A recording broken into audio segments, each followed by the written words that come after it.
नमस्कार दोस्तों, हमारी आज की कहानी है सास ससुर ने बहू की खुशी को किया अनदेखा।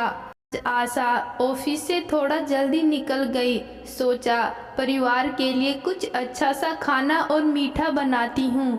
आज आशा को ऑफिस में बेस्ट एम्प्लॉय का अवार्ड जो मिला था, उसके ऑफिस से उसके घर का सिर्फ 20 मिनट का रास्ता था। पर आज ये सफ़र उसे बहुत लंबा लग रहा था। घर पहुंचते ही उसने अपने सास ससुर को यह खबर दी, पर दोनों की तरफ से बहुत ही निराशाजनक प्रतिक्रिया पाकर आशा को बहुत दुख हुआ। ससुर जी अपना अखबार पढ़ने में लगे रहे और सासू जी यह कहते हुए बाहर निकल गई कि स्वीता, उनकी सहेली, उनका मॉल में इंतजार कर रही होगी। जितने उत्साह से वो घर आई थी, अब उसका उत्साह आधा ही रह गया।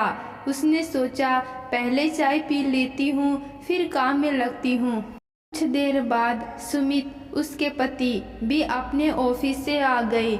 आशा ने सुमित को सूप देते हुए जब अपनी खुशी जाहिर की तो सुमित ने सुनकर अनसुना कर दिया और अपनी कोई फाइल ढूंढने लगा। वह इतनी दुखी हो गई कि उसने खाने में कुछ स्पेशल बनाने का प्लान ही कैंसिल कर दिया।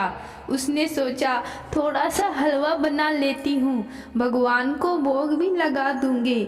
आशा अभी हलवा बना ही रही थी, तभी उसका बेटा क्षितिज अपनी कोचिंग क्लास से वापस आया और सीधा रसोई में घुसकर अपनी मम्मी से पूछने लगा, मम्मा क्या बना रही हो? बहुत बढ़िया खुशबू आ रही है। आशा का मन तो बोझिल सा हो ही गया था, फिर भी उसने क्षितिज को बताया कि आज उसे बेस्ट एम्प्लॉय का अवार्ड मिला है, इसलिए हलवा बना रही है। क्षितिज बहुत खुश हुआ। उसने अपनी मम्मी को गले लगाया और बधाई देकर मोबाइल पर खेलने लगा। खाना बनाकर आशा अपने रूम में थोड़ी देर आराम करने बैठ गई।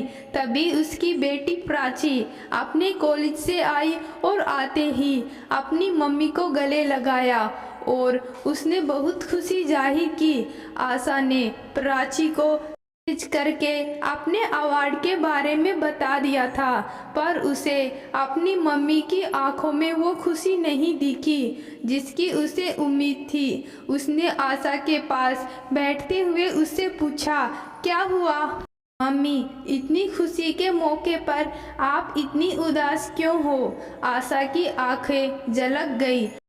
रोंदे गले से कहा, मैं सबकी खुशी में खुश होती हूँ, पूरे जोर शोर से उनकी खुशी का जश्न बनाती हूँ, पर मेरी खुशी में कोई खुश नहीं है।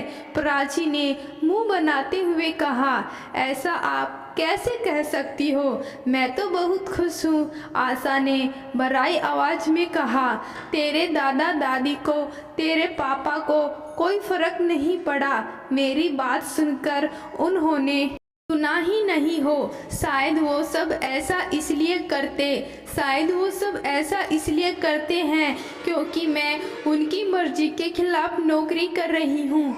वो लोग कभी यह नहीं समझेंगे कि घर के खर्च बढ़ते जा रहे हैं। सिर्फ तेरे पापा की सैलरी से सबकी ज़रूरत तो पूरी हो सकती है, पर किसी के भी शौक पूरे नहीं हो सकते, और मुझसे सबको मन मारते हुए नहीं देखा जा रहा था, इसलिए नौकरी करने का फैसला लिया था। प्राची अपनी मम्मी के दुख से बहुत दुखी हुई और उससे कहने लगी, मम्मी, कोई हमारे लिए खुश हो या ना हो, हमें खुद अपने लिए खुश होना चाहिए। आशा ने धीरे से गर्दन हिला दी, जैसा कहना चाह रही हो तू ठीक कह रही है। आशा ने बात को बदलते हुए प्राची से कहा, अभी तुम्हारी दादी आ जाएगी तो सबके लिए खाना लगा दूंगी। प्राची ने कहा, मम्मी, कॉलेज का कोई ज़रूरी काम याद आ गया है, मैं लेकर मार्केट जा रही हूँ। अभी आधे घंटे में हम आ जाएंगे। जब प्राची और क्षितिज मार्केट से लौटे तो उन्होंने देखा दादा दादी और उनके पापा खाना खा चुके थे। उनकी मम्मी ने बताया कि दादाजी को बहुत भूख लग रही थी, इसलिए मैंने इन्हें खाना खिला दिया। अब हम खाना खा लेंगे। बच्चों ने देखा उनकी मम्मी सबको हलवा दे रही थी, तो प्राची ने दादाजी ने तो कह दिया अभी मन नहीं है। उनकी दादी ने कहा कि अपनी फ्रेंड के साथ आइसक्रीम खाई थी। उनके पापा हलवा खाते हुए हलवे की तारीफ कर रहे थे। खाना खाकर वह सब वही सोफे पर बैठ गए और आशा और बच्चे खाना खाने लगे।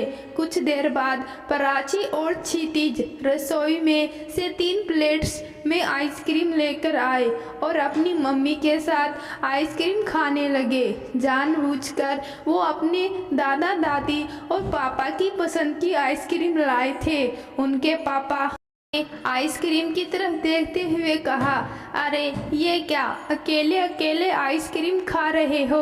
प्राची ने थोड़ा तुनक्कर कहा, मम्मी का स्पेशल डे सेलिब्रेट कर रहे हैं क्योंकि ऑफिस में वो बेस्ट एम्प्लॉय है और घर में बेस्ट मदर। कहते हुए प्राची आशा के बालों में गजरा लगाने लगी क्योंकि आशा के बहुत पसंद थे और क्षितिज आशा के हाथ में उसका पसंदीदा ब्रेसलेट पहनाने लगा, जिसे कुछ दिन पहले पैसे कम पड़ने की वजह से आशा बिना लिए ही आ गई थी। आशा ने मुस्कुराते हुए उन दोनों के गाल थपथपाते हुए कहा, अच्छा बच्चों, यह सब लेने तुम मार्केट गए होंगे। तुमने तो आज मेरी खुशी दोगुनी कर दी। उनकी दादी को यह सब अच्छा नहीं लगा, पर सबको दिखाने के लिए हल्का सा मुस्कुराते हुए बोली, प्राची चलो, हमने तेरी मम्मी के लिए नहीं सोचा, पर तुमने और क्षितिज ने तो सोच लिया। आशा ने कहा, हाँ मम्मी जी, अब मैं अकेली नहीं रह गई। मेरे बच्चे हैं मेरी परवाह करने के लिए। बच्चों की दादी उनके दादा के साथ उठकर कमरे में चली गई। उनके पापा ने बच्चों और आशा से अपने रूखे रवैये के लिए माफ़ी मांगी और उठकर आशा को बधाई देते हुए उसका माथा चूमा। तो दोस्तों, अपनी खुशियों की चाबी हमें अपने हाथ में रखनी चाहिए।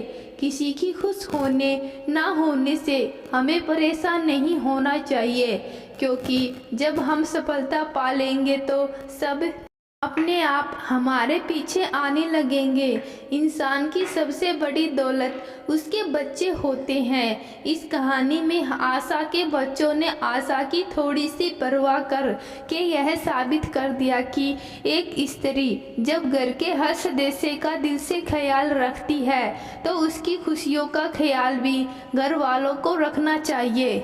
तो दोस्तों, आज की कहानी आपको कैसी लगी कमेंट बॉक्स में ज़रूर बताना। धन्यवाद।